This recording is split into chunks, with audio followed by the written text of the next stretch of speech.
St. Louis looking to take the 2-game sweep over Kansas City. The Royals, at this point, I'm not saying they're packing it in, but it's been a really rough year for them.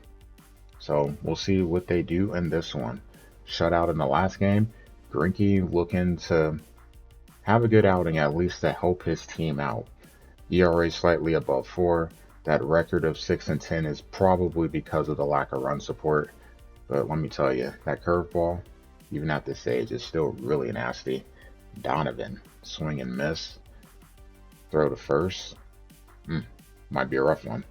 Flaherty on the mound for the Cardinals, so he did lose his last start, but he's still pitching very well. 13-3, sub-3 ERA. First 2 innings weren't exactly pretty, but Jack's Jack. Salvi K's inning number 1, going 2. Fastball down the middle. Just no respect there. Like, we'll just throw it straight down the middle. Cool. Gorman, Gorman saving a run there. Knocks it down. If that gets to the outfield, that's probably going to score a run. So runners on the corners, eating up.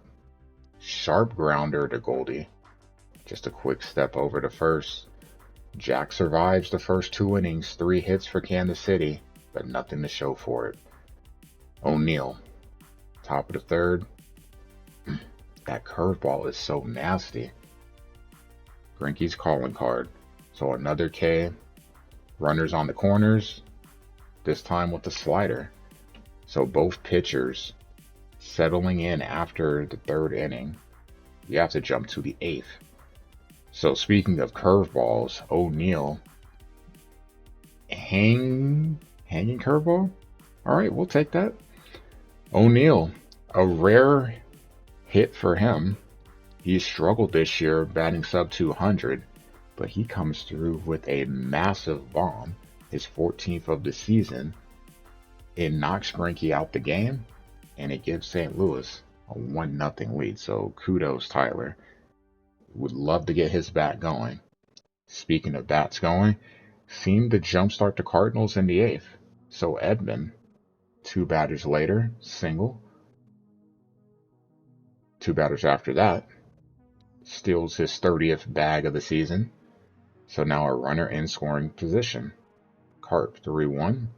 Green light the swing, but that's going to be an obvious ball 4, so he'll take that. Runners on first and second for Arenado, the lefty killer. And he does. Gets a single, but it's hit hard to left. That will not let Edman score. So Nootbaar will have to come in. On the 10th pitch of this at-bat, Nootbaar singles to left center. That will drive in 2 with the runners moving. 3-0 St. Louis. So Nootbaar and O'Neill coming up with big hits in this inning. Great inning of hitting for St. Louis in general. Now enter the 9th. Ryan Helsley looking for his 45th save of the season. And man, he was laboring through this one. Didn't have his fastball going with the control, so has to go to the off speed. Curveball for Waters. Curveball to Hunter. K's to get out of the jam. And St. Louis, 3-0 winners. So they take the 2 games against Kansas City.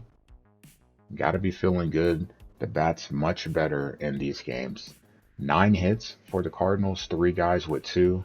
Arenado, Edman, and Donovan. Obviously the big hit was Tyler O'Neill. The 8th inning was the big inning in general. Flaherty, win number 14. 5 hits allowed. Scoreless over 7. We'll take it. For Kansas City, they had 6 hits. 3 of them by Massey, which guess what? Didn't mention, he's on an 8-game hit streak now. So he's doing his thing. Greinke, man, tough luck for him. 6 hits spread across 7 innings, 7 Ks, but that 1 run, the difference. He falls to 6-11 on the season. The Cardinals keep rolling on. They take this one 3-0 on the road. Philadelphia and Minnesota. Minnesota with 3 runs late, but not enough. They lose 6-5. Couple guys with 2 hits. Taylor with a triple and a home run, so good, halfway to the cycle, the hard part. but not able to get it done. For the Phillies, 10 hits, Alec with 3, Harrison with 2. They're still waiting for their guy to come back. When I say their guy, I'm talking about Bryce Harper. But the bats were really humming in this one. 5 home runs. Walker gets the win, his 10th of the season. Some issues with the bullpen, but they find their way to a win. They try to stay close to the Atlanta Braves in the NL East.